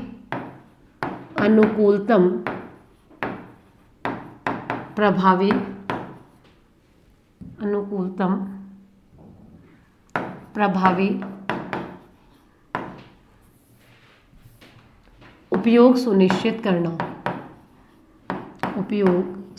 करना। भाई जो भी हमारा वर्षा का जल है उसको हम ना ऐसे वेस्ट नहीं जाने दें, उसका संरक्षण करें, उसे संचयन करें। इवन जो पारंपरिक जल संरचनाएं हैं उनको भी हम क्या करें, फिर से रीयूज करें। हमारे टाँके हैं या खड़ीन होती है या तालाब है, जोहड़ है, इन सबको। और इसमें टारगेट रखा गया है कि अगले 4 वर्षों में राज्य के 2000 गाँवों की 5 लाख जल संचयन व संरक्षण संरचनाओं का विकास किया जाएगा। तो ये टारगेट जरूर ध्यान रखना, यहाँ से प्रश्न पूछा जाएगा अगले 4 वर्षों में। ऐसा कुछ इसका टेन्योर नहीं आया है, लेकिन इसमें जो टारगेट है वो 4 वर्षों को रखा गया है। वर्षों में राज्य के 20,000 गाँवों के 5 लाख, और 5 लाख क्या, जल संरक्षण व संरचनाएं। अब इसका मतलब क्या है जी, यानी जो टाँके हैं, नाड़ी है या कोई भी तालाब वगैरह है का पुनर्निर्माण या निर्माण कराना, निर्माण व विकास कराना, विकास करने का लक्ष्य रखा गया है, करने का लक्ष्य इसके तहत रखा गया। तो 4 वर्ष आपको ध्यान रखना है, 20,000 गांव ध्यान रखने हैं और 5 लाख जो है संरचनाओं का निर्माण का ध्यान रखना है। पूछा जा सकता है इसी बार, क्योंकि पिछली बार भी जब था तब यहाँ से पूछा गया था। फिर है पार्वती काली सिंध चंबल परियोजना, जो ERCP मैंने आपको बताया था। तो ये है संशोधित या परिवर्तित, जो ERCP का नाम बनाया गया है वो लिखा है संशोधित पार्वती काली सिंध चंबल परियोजना, पार्वती काली सिंध चंबल परियोजना, चंबल परियोजना। देखो सारी चीज़ें सेम एज इट इज़ है, पिछला इकोनॉमिक सर्वे उठाना सेम चीज़ है, बस सिर्फ राजस्थान पूर्वी नहर परियोजना हटा के इसको डाल दिया, बाकी सब कुछ एज इट इज़ सेम दिया हुआ है अगर आपने पिछला इकोनॉमिक सर्वे पढ़ा है तो। ठीक है, इसका ये राजस्थान पूर्वी नहर परियोजना का, पूर्वी नहर परियोजना का नया नाम है, नया नाम है पहली चीज। तो इसमें देखो 3-4 नदियों के अधिशेष जल को 3-4 नदियों के बेसिन में स्थानांतरित किया जाएगा। यहाँ पर कंफ्यूजन होता है, पहले आपको ध्यान रखनी है कुल 5 नदियाँ, एक रखनी है पार्वती, काली सिंधु,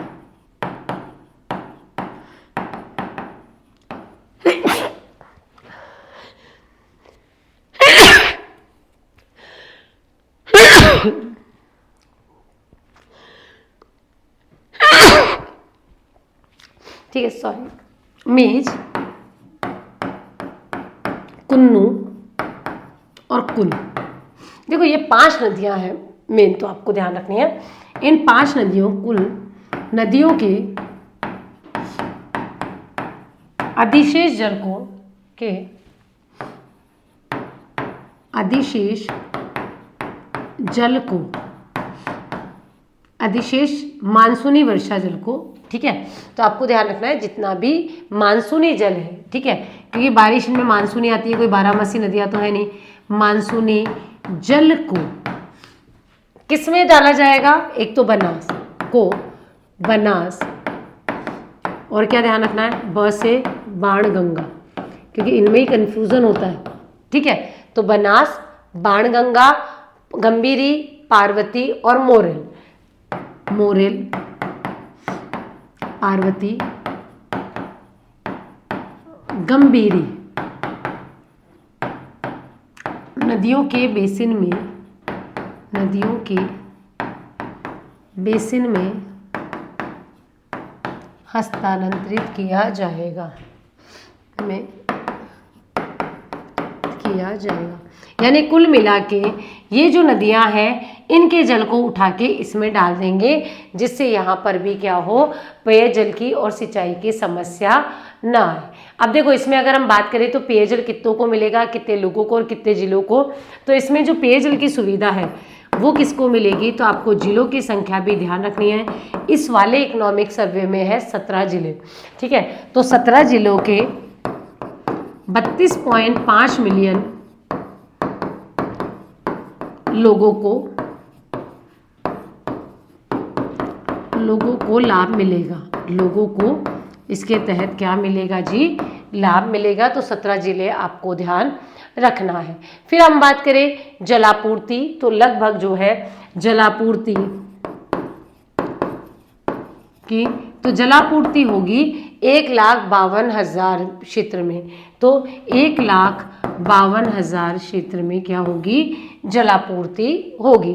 फिर पूछे भाई सिंचाई, तो 2,51,000 हेक्टेयर क्षेत्र में, 2,51,000 हेक्टेयर क्षेत्र में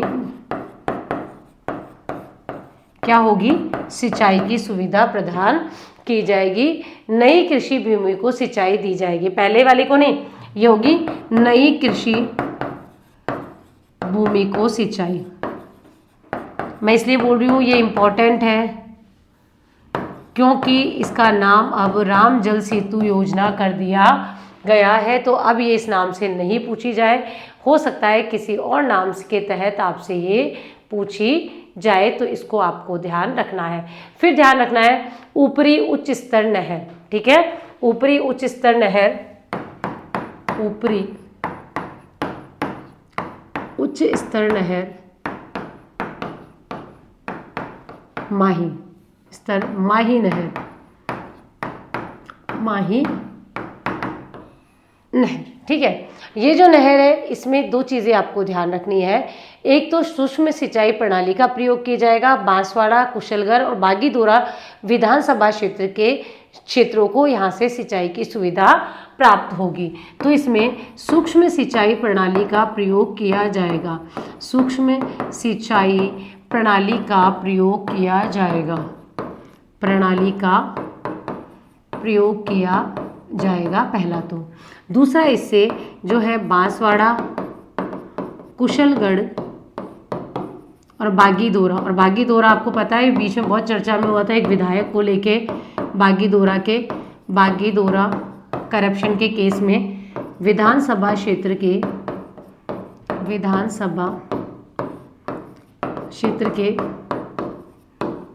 ठीक है कितने गांव है? तो 338 गांव है और 4109 हेक्टेयर पे सिंचाई की सुविधा दी जाएगी। तो 338 गांव के,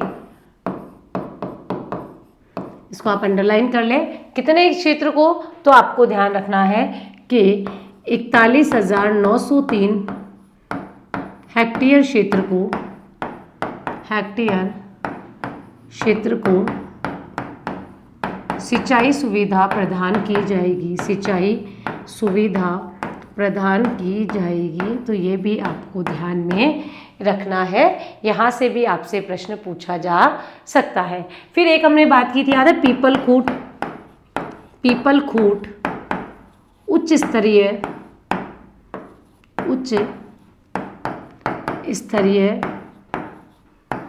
नहर। और जो पीपल खूट उच्च स्तरीय नहर परियोजना है वो कहाँ पर है? तो पीपल खूट तहसील में है। और ये आपको ध्यान रखना है। तो इससे लाभ भी किसको मिलेगा? तो भाई इसमें जो लाभ है वो भी पीपल खूट को ही मिलेगा। और पीपल खूट क्या है? तो एक तहसील है। तो पीपल खूट तहसील के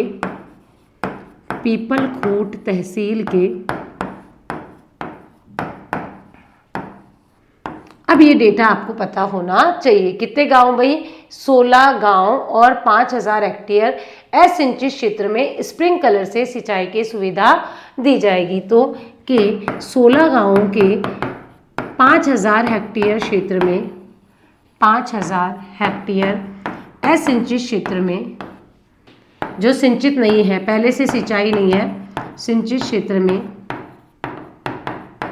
स्प्रिंकलर के माध्यम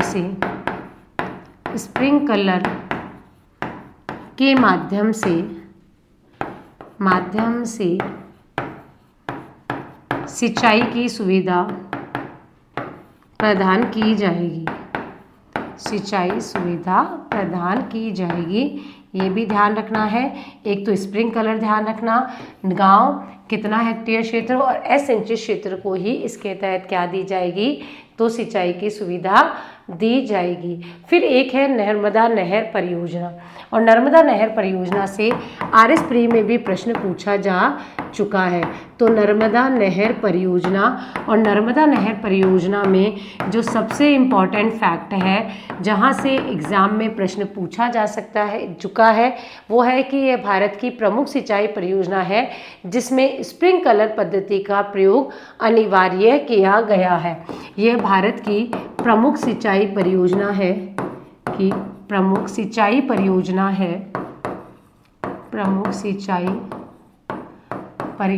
है जिसमें स्प्रिंकलर से सिंचाई, ठीक है। तो आपको ध्यान रखना है स्प्रिंकलर सिंचाई पद्धति को अनिवार्य किया गया है, या अनिवार्य आपको ध्यान रखना है। और ये आरएस प्री में पूछा भी जा चुका है और स्प्रिंकलर भी आपसे पूछा जा चुका है। इससे लाभान्वित जिले कौन से हैं? तो इससे लाभान्वित जिले 2 हैं, एक है आपका जालोर और एक है बाड़मेर। तो 2 जिले इससे लाभान्वित हैं, एक जालोर जिला है और एक बाड़मेर जिला। और ये दोनों ज़िले हैं इनके लगभग 233 गांवों को पेयजल मिलेगा इससे। और अगर हम बात करें तो यहाँ पर 2.46 लाख हेक्टेयर में सिंचाई की सुविधा भी प्राप्त होगी। तो 2.46 लाख हेक्टेयर क्षेत्र में सिंचाई की सुविधा, क्षेत्र में सिंचाई सुविधा भी दी जाएगी। ये आपको ध्यान रखना है। और एक अगर पूछ ले कि आपको सूक्ष्म सिंचाई कहाँ पर अनिवार्य की गई है, तो धौलपुर लिफ्ट नहर परियोजना भी ध्यान रखना। धौलपुर लिफ्ट नहर परियोजना में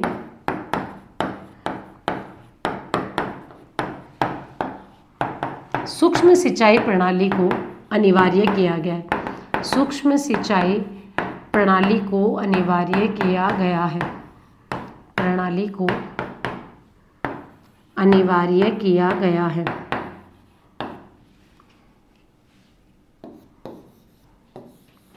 तो सूक्ष्म सिंचाई पूछे तो धौलपुर ध्यान रखना है, और अगर स्प्रिंकलर पूछे तो नर्मदा नहर आपको ध्यान में रखना है। यहाँ से आपसे प्रश्न पूछे जा सकते हैं। देखो कई सारे जो प्रश्न हैं वो हमने पहले भी बात की थी।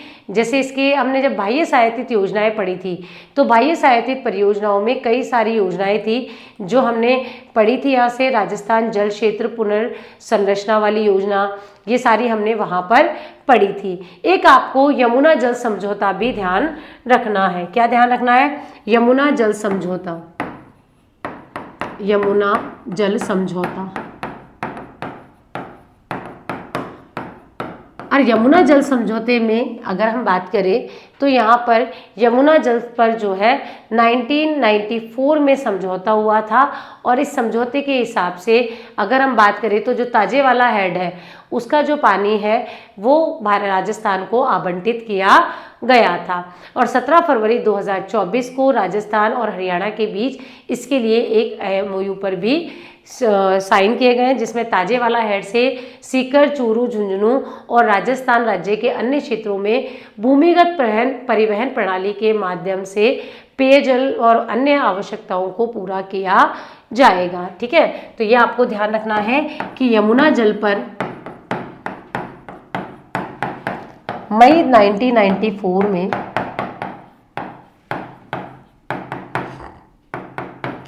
ताजेवाला हेड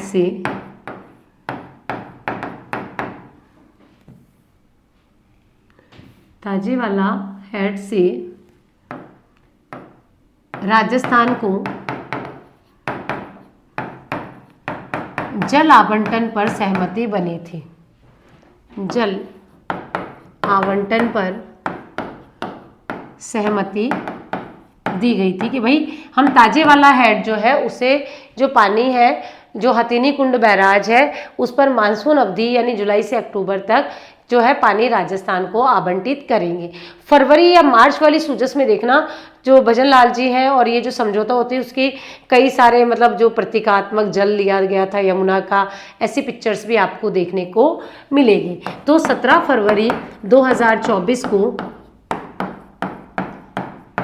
राजस्थान और हरियाणा के मध्य इस पे MOU पे साइन हुए हैं।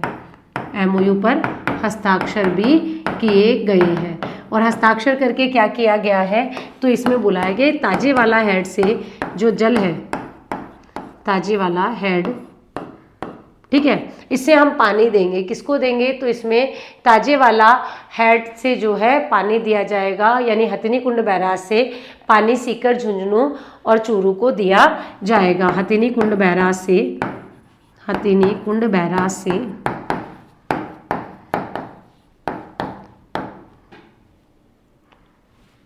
सीकर, झुंझुनू, चूरू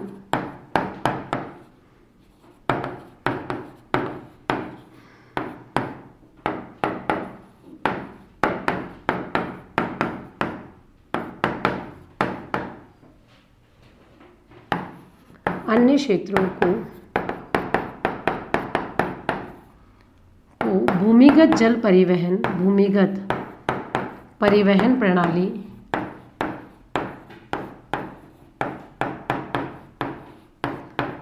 से जलापूर्ति से पेयजल व अन्य कार्य हेतु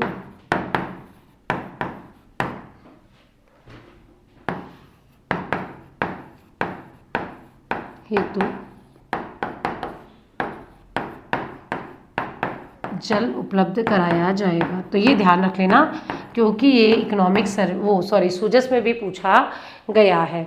इसके अलावा कई सारी योजनाएं जो है वो हम पहले ही पढ़ चुके हैं जब हमने बाह्य सहायतित योजनाएं पढ़ी थी, और वो सारी जो है जल से संबंधित योजनाएं थी, तो ऑलरेडी वहाँ पढ़ चुके हैं, इसलिए हम उनको यहाँ पर रिवाइज नहीं कर रहे हैं। रीलाइनिंग के कार्य वगैरह ये सब हम वहाँ पर अच्छे से देख चुके हैं। तो ये आपका पूरा जल संसाधन वाला जो चैप्टर 4 है उसमें जल और कृषि वाला पार्ट का हो चुका है।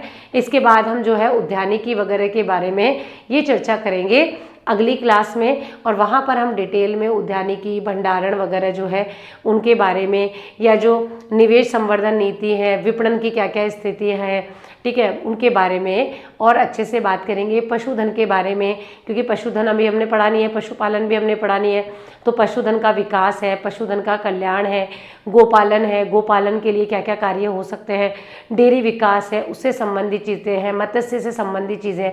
यानी सिर्फ हमने अभी कृषि वाले पार्ट में किसके बारे में पढ़ा है, कृषि और जल संसाधन के बारे में पढ़ा है। बाकी जो घटक है वो हम अगली क्लास में डिस्कस करेंगे। आई होप क्लास आपको अच्छी लगेगी।